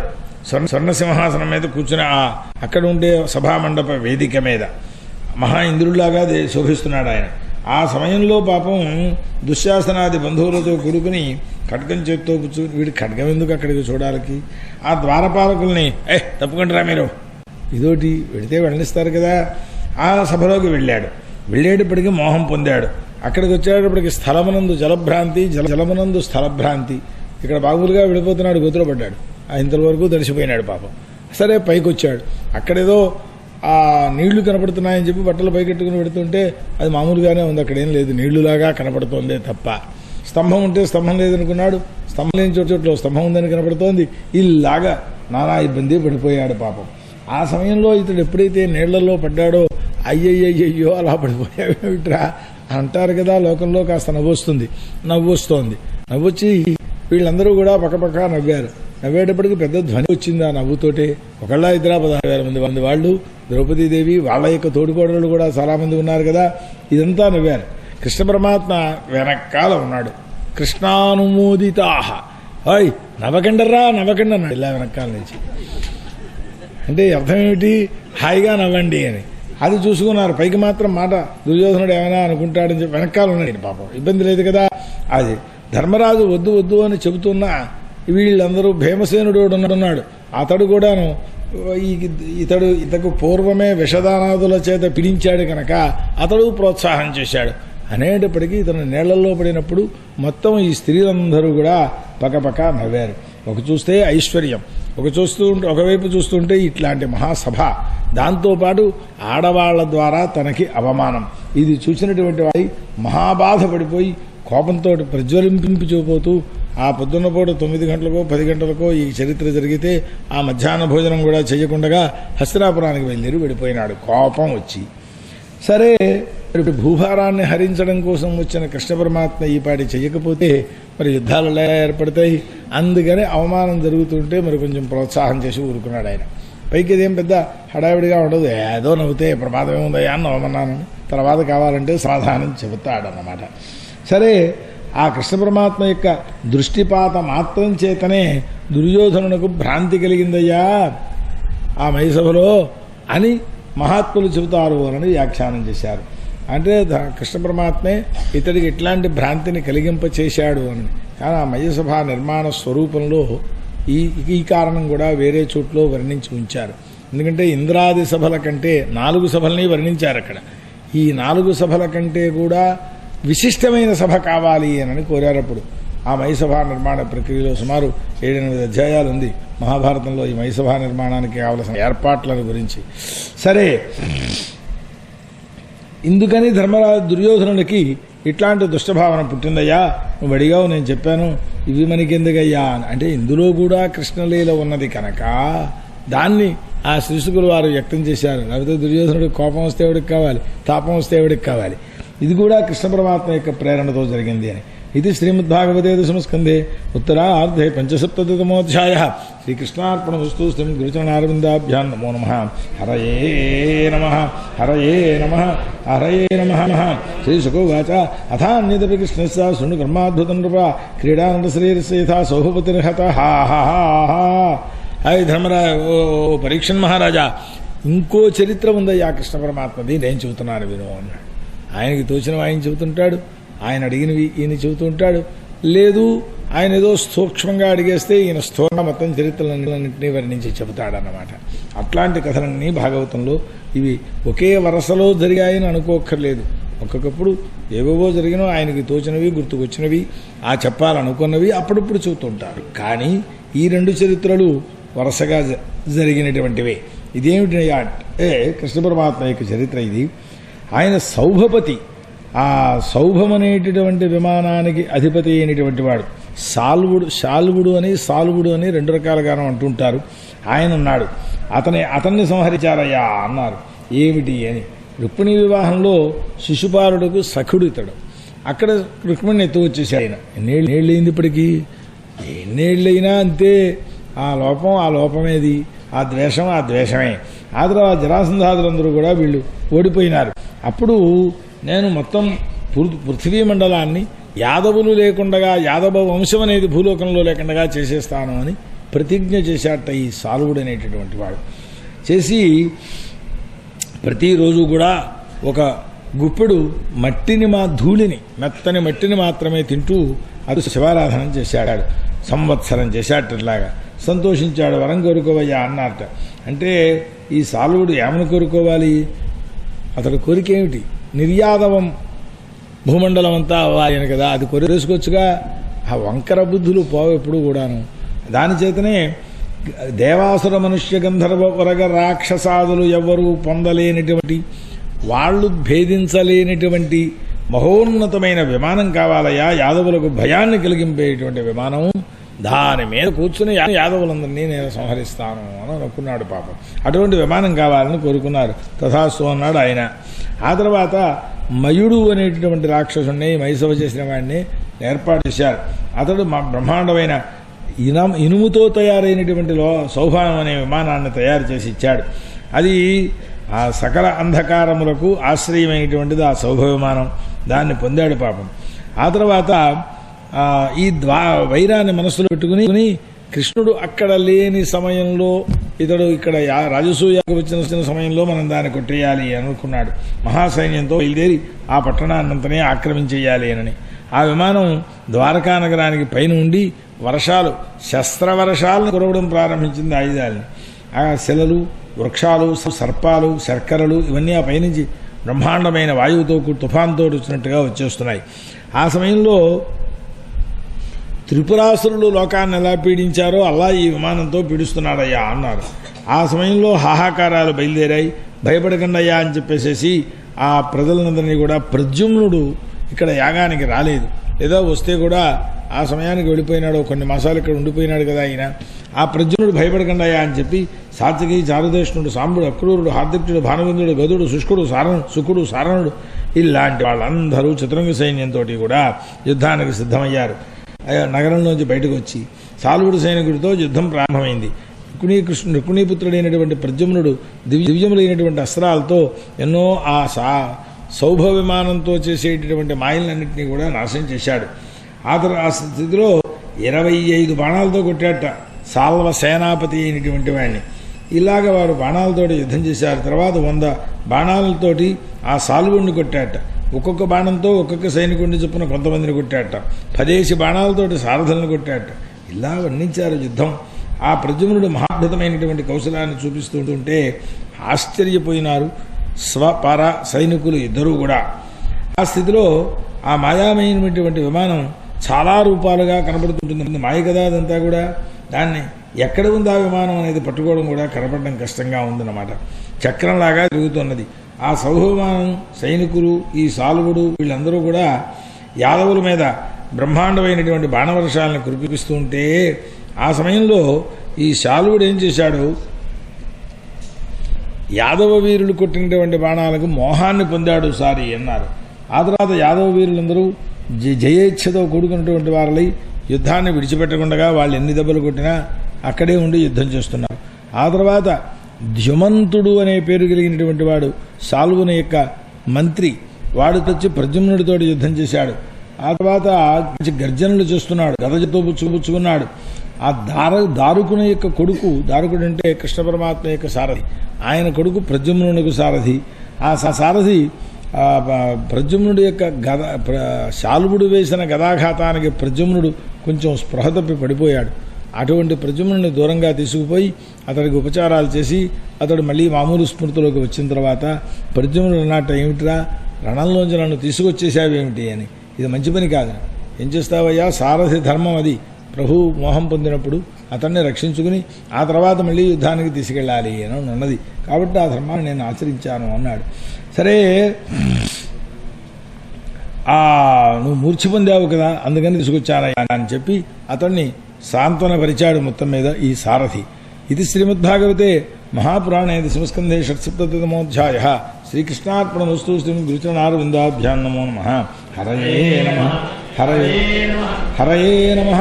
శ్రీసుకోవాచాసదో పుష్పస్య శల్యం దసిద్ధంసిదో ధృతకార్ముకః నయమాంజుమతః పార్శ్వం వేరస్యేత్యాహ సారథిం. వెంటనే పాపం ఆచమనం చేసి మళ్ళీ ధనుసు చేతపెట్టినటువంటి వాడై ఆ జమంతుడి దగ్గరికే తీసుకెళ్ళి నన్ను వాడి విషయం ఏదో తెలుస్తాను అన్నాడు. ఆ తర్వాత అక్కడికి వెళ్ళి 8 బాణాలతో కొట్టారట. 4 బాణాలతో వాళ్ళు 4 అశ్వాలు పడిపోయినాయి. సారథిని చంపేశారు ఓ బాణంతో. 2 బాణాలు ప్రయోగించి ధనుసు ధ్వజము రెండింటినీ ఛేదించేశారు. ఇంకో బాణ ప్రయోగం చేసి ఆ సేన అమాత్యుని యొక్క శిరస్సును నరికి పారవేశారు అన్నారు. ఆ తర్వాత యాదవులు కూడా చాలామంది సాల్వ సైన్యాన్ని నశింపచేశారు. అయితే ఈ శరీరాలన్నీ ఏమైపోతున్నాయని సాల్వుడు యొక్క తాలూకువన్నీ విమానం నుంచి అక్కడి నుంచి యుద్ధం చేస్తున్నారు కనుక ఆ సముద్రంలో పడిపోయినాయి వారివి అని. ఈ మహాయుద్ధం జరుగుతుంటే ఎన్ని రోజులు, అహోరాత్ర యుద్ధం ఇది. ఒక పగలు మానేయడం, పగలు చేయడం, రాత్రి మానేయడం కాదు, 27 రోజులు ఈ విధంగా యుద్ధం జరుగుతూనే ఉన్నది అని. అంటే ధర్మరాజు రాజసూయ యాగం కోసం వెళ్ళిన కృష్ణ పరమాత్మ ఇంద్రప్రస్థంలో ఉన్నాడు కనుక ఆ యజ్ఞం సమాప్తమైనప్పుడు శిశుపాలుడు సంహరింపబడ్డాడు కనుక ఆ సమయంలో శ్రీకృష్ణునికి కృష్ణుడు అక్కడ భయమును కలిగింపచేసేటటువంటి శకునాలని కొన్నింటిని చూచారట అక్కడ వారికి. కాబట్టి మనం ఇంక వెళ్ళిపోవాలి అని బయలుదేరి ద్వారకానగరానికి వచ్చేశారు. అంటే ద్వారకానగరానికి వీరు వచ్చే ముందు జరిగినటువంటి ప్రయత్నం ఇదన్నమాట. నేను రాముడితో సహా ఇక్కడికి వచ్చేసేసాను, అక్కడ ఏం జరుగుతుందో శిశుపాల సమర్థకులైన వారు ఆ నగరాన్నంతని కూడా చుట్టుముడతారేమో అని చెప్పి తన సారథితోటి ద్వారకా నగరాన్ని రక్షింపవలసింది అని చెప్పి యాదవుల యొక్క వినాశం జరుగుతుందేమోననే భయంతో ద్వారకకు రక్షణ కోసం బలరాముణ్ణి పంపించినటువంటి వారిలై దారుక ఇదివరకే ఉన్నారు. ఇప్పుడు దారుకుణ్ణి పిలిచి నా రథాన్ని శీఘ్రంగా ఆ సాల్వుడి దగ్గరికి తీసుకెళ్లవలసింది అని చెప్పారు. అక్కడికి వెళ్ళిన తర్వాత అక్కడ విచారణమేమీ చేయనక్కర్లేదు, ఈ సాల్వుడు మహామాయావి అని అనేటప్పటికీ దారుకుడు రథాన్ని అక్కడికి తీసుకువెళ్ళారన్నమాట. అంటే ఇంద్రప్రస్థపురంలో బయలుదేరినటువంటి కృష్ణ పరమాత్మ శీఘ్రంగా సాల్వుడితో యుద్ధం చేయడం కోసం ద్వారకా నగరానికి బయలుదేరి వెళ్ళారు ఆ సమయానికి అని. కృష్ణుడు వచ్చాడు, సాల్వుడు చూచాడు ఈ వృత్తాంతాన్ని. చూచి మహాభయంకరమైనటువంటి నాదాన్ని చేసే ఒక శక్తి అనే ఆయుధాన్ని ప్రయోగించాడు. సారథి మీద ప్రయోగించారు. ముందు ప్రయోగిస్తే ఆ పెద్ద తోకచుక్కలాగా వచ్చేస్తోంది. అది దాన్ని ఆకాశంలోనే చూసినటువంటి వాడి కృష్ణ పరమాత్మ 100 ముక్కలుగా నరికేశారట ఆ వచ్చేటువంటి శక్తి అనే ఆయుధాన్ని. తర్వాత 16 బాణాలు ప్రయోగించారు, సాలువుణ్ణి కొట్టారు. ఆ తర్వాత ఆ సౌభమైనటువంటి విమానాన్ని భేదించడం ప్రారంభించారు. వాడు కోరుకోవడంలో దేవాసుర గంధర్వ ఇత్యాది ఒక పెద్ద సమాసం చెప్పాడు, కానీ మనుష్యులనే మాట అక్కడ చెప్పలేదు. మానుష రూపాన్ని ధరించినటువంటి పరమాత్మకైనా ఆ సౌభవం అనేటువంటి విమానాన్ని కొట్టేయడానికి సమర్థుడయ్యాడు అనని. అంటే కృష్ణ పరమాత్మ అవసరమైనప్పుడు మనుష్యుడు, మనుష్యావతారం కనుక అవసరమైతే దేవత్వాన్ని చూపిస్తారు. ఇది పరిపూర్ణ తమావతారం అనడానికి కారణం ఇది. ముందుగా కృష్ణుని యొక్క దక్షిణ భుజాన్ని ఛేదించారు. ఆ తర్వాత సాల్వుడు ఒక బాణాన్ని ప్రయోగించినటువంటి వారిలో కృష్ణ పరమాత్మ యొక్క ఆ హస్తాన్ని దక్షిణ భుజాన్ని కొట్టారట. ఈ దెబ్బ ఈ కుడి చేతి మీద కొట్టేటప్పటికీ చేతిలోంచి శారంగం అనేటటువంటి ధనుస్సు కింద పడిపోయింది కృష్ణ పరమాత్మ చేతిలోంచి అని చాలామంది ఆశ్చర్యపోయినారు. ఈ యుద్ధాన్ని చూస్తూ ఉండేటువంటి వారు జైర్నాదం చేశాట ఆ సాలువుడు అనేటువంటి వాడు. మా ఎదురుగుండా ఆ శిశుపాలుని యొక్క భార్య అయినటువంటి రుక్మిణీదేవిని తెత్తుకుపోతా. శిశుపాలుడి భార్య ఏమిటి, ఇప్పటికప్పుడే ఆ రుక్మిణీదేవికి 10 మంది పిల్లలుంటే వాళ్ళతో యుద్ధం చేస్తున్నాడు పక్కన. కానీ వీడి దృష్టిలో ఇంకా శిశుపాలుడి భార్య మేము అనుకున్నాం కనుక అని దాన్ని ఎత్తుకుపోయినావు నువ్వు. సభామధ్యంలో శిశుపాలుని సంహరించొచ్చావు మొన్న. నేను ఆ ఎదురుగుండా ఉంటే నిన్ను ఏం చేస్తానో చూడు, యదవంపురికి పంపించేస్తాను అన్నారు. కృష్ణ పరమాత్మ సంతోషించి ఆ మాటలకి, ఓరి మందుడా ఎందుకురా పెళ్ళడం, నీ ఎదురుగుండా ఉన్నాను కదా, నీకు మృత్యువుని చేకూర్చడం కోసమనే వచ్చాను ఇప్పుడు నేను, నీ పరాక్రమాన్ని చూపించు, వ్యర్థంగా మాట్లాడవలసిన అవసరం లేదు అని చెప్పి భగవంతుడు ఒక మహాగదను తీసుకున్నటువంటి వారిని ఆ సాల్వుని యొక్క కంఠమూల ప్రదేశంలో కొట్టారు. కొట్టేటప్పటికీ ఆ సాల్వుడు రక్తాన్ని కక్కుకుంటూ పడిపోయినాడు. అరే అంతర్ధానం పొందేశాట ఈ దెబ్బ తగిలేటప్పటికీ. ఓ క్షణం అయిన తర్వాత కృష్ణుడి దగ్గరికి వచ్చి, అయ్యా నేను దేవకీదేవి పంపిస్తే వచ్చానండి, ఆ కృష్ణ మహాబాహో ఆ సాలువుడు వచ్చి వసుదేవుని యొక్క శిరస్సు నరికేశాడయ్యా అని చెప్పారు వచ్చి. అది వినేటప్పటికీ పాపం మానవ ప్రకృతితో చేశారు కదా ఈ పనులన్నీ కూడా. ఆ మానవ ప్రకృతితో అయ్యో మా నాయనగారు ఇలా అయిపోయినారా అని ప్రాకృతుడి వలె దేవాసురుల చేత జయింపబడని ఆ బలరాముడు అక్కడ ఉండగా వసుదేవుణ్ణి ఎలా ఈయన సంహరించగలిగాడు అని చాలా పాపం బాధపడ్డారు. బంధించి తీసుకొచ్చారట, చంపేసేయలేదు అని అనేటప్పటికీ సరే ఇక్కడ ఎందుకు ఈ మాయా కల్పనను వచ్చినవాడు సాల్వుడి చేత తయారు చేయబడిన దొంగ వ్యక్తి, అసలు వ్యక్తిగాడు వాడు, మాయాశక్తి. అటువంటి స్వరూపంలో వాడు వచ్చి చెప్పాడు. ఇంతట్లో శాల్వుడు మాయా చేత ఒక మాయా స్వరూపాన్ని వసుదేవుడిని కల్పన చేసి, ఇదిగోనయ్యా మీ నాన్న జుట్టు పట్టుకున్నాను చంపేస్తున్నాను, ఏం చేస్తావో చేసుకో అంటూ ఈ విమానం మీద కనబడ్డాట. అనేటప్పటికీ నీ ఎదురుగుండానే ఇతన్ని చంపేస్తున్నాను, ఇతన్ని రక్షించగలవా నువ్వు అని నింద చేస్తుండేటువంటి వాడి వసుదేవుని యొక్క శిరస్సును ఛేదించి ఆకాశం మీదకి విసిరేశాడు. ఆ విమానంలోకి వెళ్ళిపోయినాడు. అది చూచారు జ్ఞానవంతుడైన కృష్ణ పరమాత్మ. ఒక క్షణకాలం పితృ స్నేహం చేత మనస్సు కలతపడినటువంటి వాడులాగా కనపడి, ఆ తర్వాత ఇది మయదానవుడు నిర్మాణం చేసినటువంటి విమానం కదా, అందులో ఉండే మాయా ఇది అని చెప్పి మళ్ళీ గుర్తించినటువంటి వారలై జ్ఞానస్వరూపం కలబడితే అక్కడ ఉండే మాయలు ఏమీ దొరకవు, పోయాయి ఇవన్నీ కూడా. ఆ వసుదేవుడు లేడు, ఆ శరీరము లేదు, ఆ శిరస్సు లేదు, ఈ విధంగా జరిగినది.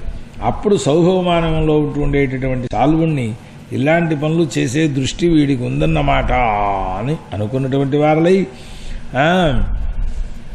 ఆ సాల్వుణ్ణి సంహరించాలని అనుకున్నారు.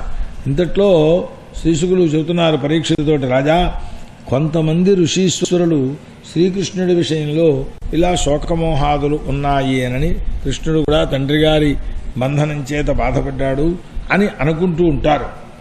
కొంతమంది పూర్వాపరానుసంధానం చేసి ఇది అసంభవము, కృష్ణుడి దగ్గర జ్ఞానమూర్తి అయినా అప్పుడు మోహం ఉండడం అవకాశం ఎట్లా ఉంటుంది, లోకం కోసం ఈ మోహాన్ని నటిస్తున్నాడు అని వాళ్ళు అన్నారట. ఎందుకంటే ఆయన్ని ఆరాధన చేస్తేనే సర్వమాయలు పోతాయి అని కదా చెబుతున్నారు. మరి ఏ మాయ వీళ్ళనే ఏమీ చేయలేకపోతే ఆయనే మోహపడ్డాడు అని అంటే ఇంక ఆయన ఎందుకు ధ్యానం చేయడం మనం అందుచేత కృష్ణ పరమాత్మ ఇటువంటి పనులు చేసినప్పుడు కేవలం నటన మాయామానవ వేషాన్ని ధరించాడు కనుక మానవులు ఇట్లా ఉంటారు అని చూపించడం కోసం నటన అని అన్నారు. సరే, ఆ తర్వాత ఈ గదను పంపించారు కృష్ణ పరమాత్మ. ఆ పంపించినప్పుడు వాడి కవచాన్ని భేదించారు, ధనుస్సు పోయింది. ఆ శిరోమణి ఏదో ఉందిటే వాడికి అది పోయింది. గదాప్రహారంతో విమానం మీదకి గదను విమానం మీద వేసేటప్పటికీ ఆ విమానం కాస్త బ్రద్దలైపోయింది అని. ఆ తర్వాత విమానాన్ని విడిచిపెట్టిన వాడై నేల మీదకి వచ్చాడు, గదను పట్టుకొచ్చాడు కృష్ణ పరమాత్మను కొట్టాలి అని. ఆ భల్లాస్త్రం అని ఒక అస్త్రం, అది ఒక భల్లం అనే ఆయుధం అన్నమాట. దాన్ని వాడు గదను తీసుకున్న చేతితో సహా, గదతో సహా ఈ చేతి ఇక్కడికి నరికేశారు. ఆ తర్వాత ప్రళయకాల సూర్య సమానమైనటువంటి ఆ చక్రాన్ని, సుదర్శన చక్రాన్ని స్వీకరించి దాంతో కిరీటకుండలాది శోభితమైనటువంటి సాల్వుని యొక్క శిరస్సును ఛేదించి పారవేశారు. జనులందరూ హాహాకారాన్ని పొందే హాహాకారాలు చేశారట. ఇలా సాల్వుడనేటువంటి వాడు మరణించిన తరువాత ఆ గదాప్రహారం చేత సౌభం అనేటటువంటి విమానము భగ్నమైపోయిన తరువాత దేవతలు దుందుహులు మోగిస్తూ ఆ దంతభక్తుడనేవాడున్నాడు, ఈ శిశుపాలుని యొక్క తమ్ముడు, వాడు కృష్ణ పరమాత్మ మీదకి వచ్చాడు. ఇది శ్రీమద్భాగవతే సంస్కందే ఉత్తరార్ధే సప్తసప్తతితమోధ్యాయ. శ్రీకృష్ణ అర్పణమస్తు. శ్రీమద్గురుచరణారవిందాభ్యాం నమో నమః.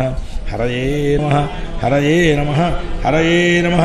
శ్రీశుకోవాచ శిశుపాలస్య సాల్వస్య పౌండ్రకస్యాపతిర్మతి పరలోకతానాంచ కుర్వన్ పారోక్ష్య సౌహృదం.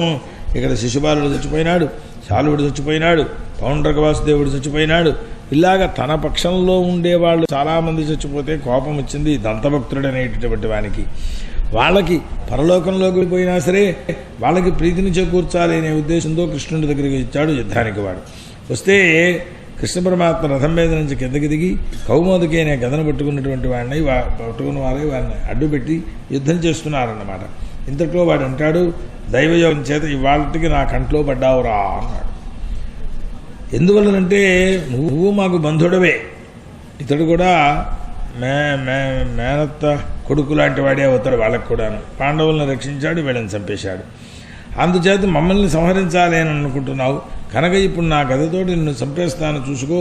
నువ్వు బంధురూపంలో ఉంటూ ఉండేటువంటి శత్రువి, మా మిత్రులకందరికీ కూడా రుణాన్ని తెచ్చుకుంటాను నేను అని కృష్ణ పరమాత్మ యొక్క శిరస్సు మీద కొట్టాట. పాపం కొడితే ఆ ఆఘాతం శిరస్సును ఏం చేయలేదు సరికదా, కనీసం జుట్టు దువ్వుకున్న జుట్టు రేగడం కూడా రేగలేదు అక్కడ అన్నారు. ఏ కొంచెము ఇతనికి దెబ్బ తగిలినట్లేదు. ఆ తర్వాత కౌమోదకి అనే తన గదతో అతడి వక్షస్థలం మీద కొట్టారు. ఒకే దెబ్బ ఆ హృదయం బద్దలైంది. రక్తం కక్కుకుంటూ కాళ్ళు చేతులు నేల మీద చాచి పడిపోయినాడు వెలగెత్తలా. యథా పూర్వం శిశుపాలుడు వధలో జరిగినట్టుగానే ఈ దంతవక్తునిలో ఉండే ఒక తేజస్సు కృష్ణ పరమాత్మలో ప్రవేశించింది అన్నారు. ఇక్కడికి విజయుడికి కూడా మూడు జన్మల యొక్క శాప విముక్తి అయిపోయి ఇతడు కూడా పరమాత్మలో లీనమైనాడు అని. ఆ తర్వాత అతడి సోదరుడు ఇంకోటి ఉన్నాడు, విదూరథుడు అని. వాడు ఖడ్గం పుచ్చుకుని వాడు చక్కా వచ్చాడు. వస్తే ఆ కృష్ణ పరమాత్మ తీక్షణమైనటువంటి చక్రాన్ని ప్రయోగించి వాడి తలకాయ నరికేశారు. సౌభమానం పోయింది, శాలుడు పోయాడు, దంతభక్తుడు పోయాడు, విదూరథుడు పోయాడు. దేవమానవ సిద్ధ గంధర్వ విద్యాధర అప్సరోగణ పితృగణ యక్షకన్నర చారణ పురుష గణములందరూ కూడా ఆయన విజయాన్ని కీర్తిస్తూ ఉండేటువంటి వారలై ఉండగా ద్వారకానగరంలో ప్రవేశించారు కృష్ణ పరమాత్మ. యోగేశ్వరుడైనటువంటి కృష్ణ పరమాత్మ సర్వత్రా విజయాన్నే పొందుతూ ఉంటాడు. ఏమి సంబంధం ఏముందంటే విజయ స్వరూపమే ఆయన కనుక అని. ఆ తర్వాత పశుదృష్టి లేనటువంటి వాళ్ళకి మాత్రం ఓడిపోయినట్టుగా భాషిస్తూ ఉంటాడు ఒక్కొక్కప్పుడు.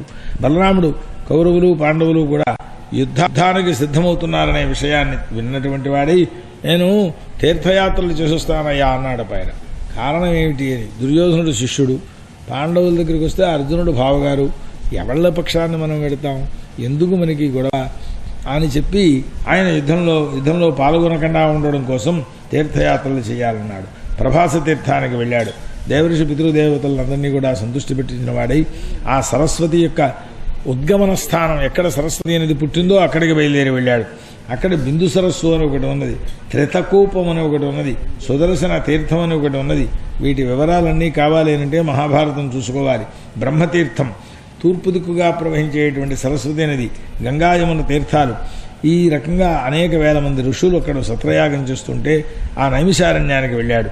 అక్కడికి బలరాముడు వచ్చాడు అని చెప్పి వాళ్ళందరూ లేచి యథావిధిగా పూజ చేశారు, గౌరవించారు. ఇతడు ఆసనాన్ని తీసుకున్నాడు. అక్కడ వేదవ్యాస మహర్షి యొక్క శిష్యుడైనటువంటి రోమహర్షణుడు, సూతాచార్యుల వారు ఆయన పేరు, రోమహర్షుడు అని పేరు, ఆయన ఆసనం మీద కూర్చుని ఉన్నాడు. బలరాముడు వస్తే లేవలేదు అనంటే ఆ ఆసనం యొక్క గౌరవం అదన్నమాట. ప్రత్యుత్థానాభివందనములు చెయ్యలేదు. పొద్దున్న చెప్పుకున్నాం కదా, ఒక గురువుగారు వస్తే మాత్రం లేవాలి ఆసనం మీద నుంచి అని. బలరాముని యొక్క ఆగమన సమయంలో అతడికి లేవలేకపోయేటప్పుడు కోపం వచ్చింది. అతని యొక్క ఉత్పత్తిని లోగడ చెప్పారు. ఆ క్షత్రియ బీజం, ఆ బ్రాహ్మణ బీజం, ఈ రెండు హోమాలు చేయడంలో అధోభాగంలో బ్రాహ్మణ హోమం జరిగింది, పైభాగంలో క్షత్రియ హోమం జరిగింది. ఆ కారణం చేత క్షత్రియునకు బ్రాహ్మణ స్త్రీ యందు కలిగిన పుత్రుడుగా ఇతన్ని పరిగణన చేశారన్నమాట. అసలు అయోనిజుడదలు. అయితే అలా పుట్టాడు వీడు, నేను శుద్ధ క్షత్రియుణ్ణి, నేను వస్తే లేవలేదు, పెద్దాసనం మీద కూర్చున్నాడు అని చెప్పి ఎంత వ్యాస మహర్షి యొక్క శిష్యుడయ్యుండి కూడా, ఇటువంటి ఇతిహాస పురాణాదులన్నింటినీ కూడా అధ్యయనం చేసినటువంటి వాడయ్యుండి కూడా నేను పండితుడిని అనే అహంకారంతో నన్ను గౌరవించలేదు అని చెప్పి కోపం వచ్చినటువంటి వారై మహాపాతకి వీడిని ఏం చేయాలి, వీడిని సంహరించడం కోసమనే వచ్చాను, నేను అవతరించానని అంటూ ఆ పడంగా బలరాముడు అక్కడ ఉంటూ ఉండేటువంటి వారందరూ కూడా అలా కాదయ్యా అని చెప్పబోతూ ఉండగానే చేతిలో ఉండే ఒక దర్భకర్ర తీసుకుని వాడి శిరస్సును సంహరించేశారు అన్నారు. అయ్యేటప్పటికీ ఆ సమయంలో బాధపడిపోయారు మహర్షులందరూ, హాహాకారాలు చేశారు. చాలా అధర్మం చేశావయ్యా పరమాత్మ, నువ్వు యజ్ఞ సమాప్తి పర్యంతము ఇతడికి మృత్యువు లేకుండగా మేము శాసించాం, దీర్ఘాయుర్దాయాన్నిచ్చి, మాకేవో ధర్మాలు ఇవన్నీ కూడా చెబుతాను అని. ఆ బ్రహ్మాసనం ఇతనికి ఇచ్చి ఉండగా ఆ ఆసనం మీద కూర్చున్నప్పుడు ఇతన్ని సంహరించావు కనుక నీకు బ్రహ్మహత్యా దోషం సంక్రమించింది. మరి సంక్రమించినప్పుడు నువ్వు వేదాలకు కూడా శాసకుడమైనటువంటి వాడవు నిజమే, నిన్ను శాసించేది వేదం కాదు, అయినప్పటికీ ఈ బ్రహ్మహత్యకు ప్రాయశ్చిత్తం చేసుకోవాల్సింది ఉన్నది. ఎందుకంటే లోకంలో బలరాముడే బ్రహ్మహత్య చేసి ప్రాయశ్చిత్తం చేసుకోకపోతే మనకెందుకయ్యా ఇంక ప్రాయశ్చిత్తాలు అనేవాళ్ళు తయారవుతారు.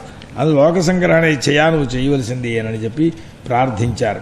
ప్రార్థిస్తే అప్పుడు ఆయన అంటారు, మహర్షులారా, లోక సంగ్రహణం కోసం బ్రహ్మవధ ప్రాయశ్చిత్తాన్ని చేసుకుంటాను నేను, దానికి ముఖ్యమైన ప్రాయశ్చిత్తం ఏదో చెప్పండి. మళ్ళీ ప్రతినిధులు దానికి ఏదో ఇలా చేసినా సరిపోతుంది, ఈ మాటలేం పనికిరాదుట, ముఖ్యమైన ప్రాయశ్చిత్తం చెప్పండి.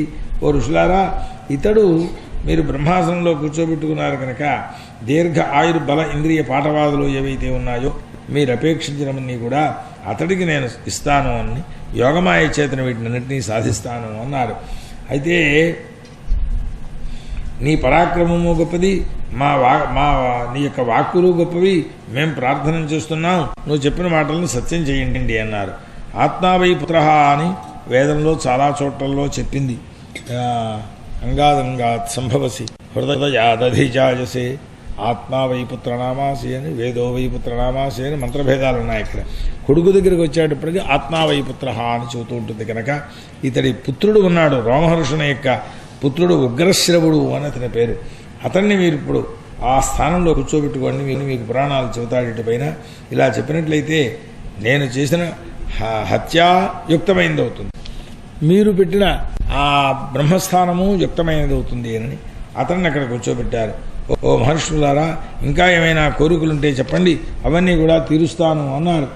ఆ బ్రహ్మదండానికి ప్రాయశ్చిత్తం ఏమిటి అనేది చెప్పండి అన్నారు. అంటే ఆయన ఇల్వలుడనేటటువంటి ఆ ఋషులు చెప్పారట, ఇల్వలుడనేటటువంటి దానవుని యొక్క పుత్రుడు బల్బలుడని ఒకడున్నాడు, వాడు ప్రతి పూర్ణిమ నాడు వచ్చి మా యాగాల్ని పాడి చూస్తున్నాడు కనుక ఆ అగ్నిహోత్రంలో వేయకూడని పదార్థాలన్నింటినీ పడవేస్తున్నాడు కనుక ఆ పాపాత్మని జయించవలసింది అని కోరుకున్నారు. అప్పుడు అలా చేసినట్లయితే మాకు అందరికీ కూడా సుఖాన్ని చేకూర్చిన వాడు అవుతావు అని. సరే, ఆ ప్రకారం చేస్తాము అన్నారు. తదనంతరం భారతవర్షం అంతా కూడా ప్రదక్షిణం చేసి 12 మాసాలు తీర్థస్నానాలు చేస్తూ ఉంటే నీకు ఆ బ్రహ్మహత్యాశాప విముక్తి అవుతుంది, బ్రహ్మహత్యా విముక్తి అవుతుంది, దోష విముక్తి అని దండాన్ని శిక్షణ చెప్పారు, అదే ప్రాయశ్చిత్తాన్ని. ఇది శ్రీమద్భాగవతే దశమస్కంధే ఉత్తరార్ధే అష్టసప్తతితమోధ్యాయః. శ్రీకృష్ణార్పణమస్తు. శ్రీమద్ గురుచరణారవిందాభ్యాం నమో నమః. హరయే నమః. హరయే నమః. హరయే నమః. శ్రీ సుఖోవాచ తతఃపూర్వణ్యుపావర్తే ప్రచండపాం సువర్షణ భీమవాయురభూద్రాజన్ను భుజగంధుస్తు సర్వశః. ఆ పౌర్ణమి వరకు కూడా అక్కడ కూర్చుని ఉన్నారు. అది నిన్న చెప్పిన మాట ఇప్పుడు కూడా 9 అవుతోంది. ఆ నీరసం వచ్చిన వారు భోజనాలు చేస్తూ వినేసేసి మళ్ళీ వచ్చి కూర్చోండి. సరే, ప్రకృతంలోకి వస్తే పూర్ణిమ వచ్చేసింది. ఆ వచ్చేటప్పటికీ ఆ బలబలుడు అనేటువంటి వాడు వచ్చి యాగ విఘ్నాన్ని చేకూర్చడం కోసం శూలం చేత్తో పుచ్చుకున్న వాడే వచ్చాడు. చాలా పెద్ద శరీరం వాడిది. స్మరణ మాత్రేణ ఆ కృష్ణ ఈ బలరాముడు తన తీర్థయాత్రలకు వచ్చినటువంటి వాడు ఆయుధాలు చేత్తో పుచ్చుకున్నాడు కదా, మరి వీడిని సంహరించాలి, ఆయుధాలు కావాలి కదా. వెంటనే స్మరణ చేశారట, అవి చక్కా వచ్చాయి. ఆ బలరాముడు వాటిని పుచ్చుకున్నటువంటి వాడి హలాగ్రంతో వాడిని లాగి దగ్గరికి లాక్కొని ముసలంతో నెత్తి మీద ముట్టాడు. దాంతో వాడు నేల మీద పడిపోయినాడు, రక్తాలు కక్కుకుంటూను అన్నారు. సరే, ఆ కార్యక్రమం వాళ్ళకి సిద్ధించేసింది కనుక ఆ బలరామునకు పట్టాభిషేకం చేశారు, అక్కడ అభిషేకం చేశారు. ఆ తర్వాత రాముడు అమ్లాన పంకజమైనటువంటి వైజయంతిమాలను, దివ్యములైనటువంటి ఆభరణములను, దివ్యములైన వస్త్రాలని కూడా ఇచ్చారట వారికి, బలరామునికి. వారి అనుజ్ఞను పొందినటువంటి వాడై బ్రాహ్మణులతో సహా బయలుదేరి కౌశికీ నదికి వెళ్ళారు. అక్కడ స్నానం చేసి మానస సరోవరం, ఆ తర్వాత సరయూ నది. ఆ సరయూ నది అక్కడి నుంచే పుట్టింది. సరయూ నదిలో ఆ సరయూ నది తీరాన్ని బయలుదేరి ప్రయాగ దాకా వచ్చారన్నారు. అక్కడ స్నానం చేసి దేవతాదులకందరికీ ఆ తర్పణాలు చేసి పులహాశ్రమానికి వెళ్ళారు. ఆ తర్వాత గోమతి, గండకి, విపాస, శోణదను ఇవన్నీ వెళ్ళారు. గయా క్షేత్రానికి వెళ్ళారు. ఆ తర్వాత గంగాసాగరానికి వెళ్ళారు. మహేంద్ర పర్వతం, పరశురాముడిని చూచారు. సప్తగోదావరి, వీణ, పంప, భీమరథి, ఆ కార్తికేయ స్వామి అక్కడ ఉన్నారు. శ్రీశైలం వచ్చారు. ద్రవిడ దేశాల్లోకి వచ్చారు. వెంకట పర్వతం చూచారు. కామకోష్ణి అని, ఆ కాంచీపురి, కావేరి, శ్రీరంగం ఇవన్నీ కూడా తిరిగారు. ఆ తర్వాత అక్కడ భగవంతుడు శ్రీరంగంలో ప్రత్యక్ష రూపంలో కనబడుతూ ఉంటాడట అని. ఆ తర్వాత వృషభాద్రి, దక్షిణంలో ఉండే మధురం, సేతుబంధం, రామేశ్వరం, ఇలాగ ఎక్కడికి వెళ్ళినా వెళ్ళిన చోటలా 10,000 ఏనుగుల్ని దానం 10,000 గోవులను దానం చేస్తూ ఉన్నారు అన్నారు. తర్వాత కృతమాలా నది, తామ్రపర్ణి, బలరాముని యొక్క తీర్థయాత్రా వర్ణనం మహాభారతంలో శల్యపర్వంలో ఉన్నది. ఆ మొత్తం అంతా కూడా సుమారు 60 సర్గలో ఎంతో ఉంది అందులో అన్నమాట. ఆ తర్వాత కన్యాకుమారి, అక్కడికి వచ్చి దుర్గాదేవిని చూచారు. ఆ తర్వాత అనంతపురం, పంచాప్సర క్షేత్రం, ఇవన్నీ స్నానాలు చేస్తూ మళ్ళీ 10,000 ఏనుగుల్ని, గోవుల్ని దానం చేస్తూ ఉండడం అన్నమాట. ఆ తర్వాత శూర్పారక క్షేత్రం, ఆ తర్వాత దండకారణ్యం, మాహిష్మతీపురి, అలా వరుసలో ఉండే నర్మదా నది, వీటన్నింటినీ కూడా తిరిగారు. ప్రభాస క్షేత్రానికి మళ్ళీ వచ్చారు, ప్రారంభం ప్రదేశానికి. వస్తే కౌరవ పాండవ యుద్ధంలో క్షత్రియులందరూ చచ్చిపోయినారయ్యా, భూభారం అంతా అయిపోయింది, భీముడు దుర్యోధనుడు గదాయుద్ధం చేస్తున్నారు అని చెప్పారట. అది ఆ చివరి సమయం వచ్చింది కదా, నేను వెళ్ళి ఆ గదాయుద్ధాన్ని ఆపు చేస్తాను అని చెప్పి ఈయన బయలుదేరి వచ్చారు. వారు వచ్చేటప్పటికీ నకుల సహదేవులు, ధర్మరాజు, కృష్ణార్జునుడు వీళ్ళందరూ పాదాభివందనాలు చేసి కూర్చోబెట్టారు. ఆ సమయంలో ఏం మాట్లాడడానికి ఎవరికీ భయం సరిపోవడం లేదు. బలరాముడు అన్నాడు దుర్యోధనుని చూచి, వాళ్ళు ఇద్దరూ మహాయుద్ధం ప్రారంభించారు. అప్పుడు ఓ రాజా దుర్యోధన, భీమసేన, నా మాట వినండి, మీరు సమానమైన బలసంపన్నులైనటువంటి వారు. ఇద్దరిలో ఒకడు భీముడు బలం చేత గొప్పవాడు, దుర్యోధనుడు విద్యా జ్ఞానం చేత గొప్పవాడు.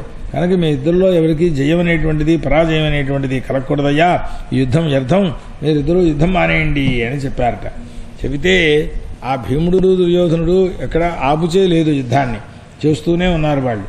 అది చూచి ఇది వారి భాగ్యం ఎలాంటిది, మనం ఏం చేస్తాం ఇక్కడని వెంటనే అక్కడి నుంచి ద్వారకా నగరానికి వెళ్ళిపోయినారు. చెప్పిన మాట వినకపోతే అక్కడెందుకు కూర్చోవాలి. ఆ తర్వాత ఉగ్రసేనాదులందరూ కూడా ఆయన్ని స్వాగతించారు అక్కడ. ఆ తర్వాత నైమిషారణ్యానికి వెళ్ళాడు బలరాముడు. అక్కడ మళ్ళీ వాళ్ళందరూ పూజ చేశారు యజ్ఞస్వరూపుడు అని చెప్పి బలరాముడిని. ఆ తర్వాత బలరాముడు వారికి జ్ఞానాన్ని ఉపదేశించేశారట. అక్కడ తన యొక్క వాస్తవిక స్వరూపాన్ని విశ్వరూప ప్రదర్శనలాగా చూపించారు. ఆ తర్వాత అక్కడ వాళ్ళ యజ్ఞం ఔహృతం అయిన తర్వాత వారందరితోటి కూడుకున్నటువంటి వాడే బయలుదేరి వెళ్ళారు. బలరాముడు ఇలాంటి ఎన్నో చరిత్రలని చేశాడయ్యా. ఆ చరిత్రలను ఎవరైతే పొద్దున్న సాయంకాలం స్మరిస్తారో అతడు విష్ణుమూర్తికి చాలా ప్రియమైన వాడవుతాడు అని ఫలశ్రుతి చెప్పారు. ఇది శ్రీమద్భాగవతే దశమస్కంధే ఉత్తరార్ధే ఏకోనాశీతితమోధ్యాయ. శ్రీకృష్ణార్పణమస్తు. శ్రీమద్గురుచరణారవిందాభ్యాం నమో నమః. హరయే నమః. హరయే నమః. రాజోవాచ భగవన్యాని చాన్యాని ముకుందస్య మహాత్మనః వీర్యాణ్యంతవీర్యస్య శ్రోతుమిచ్ఛామహే ప్రభో గోః. ఇప్పుడు కుచేలుడు యొక్క చరిత్ర, ఆయనవి చాలా గొప్ప చరిత్రలు ఉన్నారయ్యా, అవేవో చెబుతున్నాను విను అన్నాడు శ్రీశుకుల వారే. పరీక్షణ మహారాజు అడిగారు, ఇంకా ఇంకా ఇంకా ఇంకా ఏమైనా ఆయన కథలుంటే చెప్పవలసింది అని. దానికి దయచేయండి, మీకోసమే ఎదురు చూస్తున్నాం. ఆ కుచేలుని యొక్క రాకని చెబుతారన్నమాట. దానిని శాస్త్రిగా చెబుతారు, వినండి, కాసేపు నాకు విశ్రాంతి కలిగినట్లవుతుంది.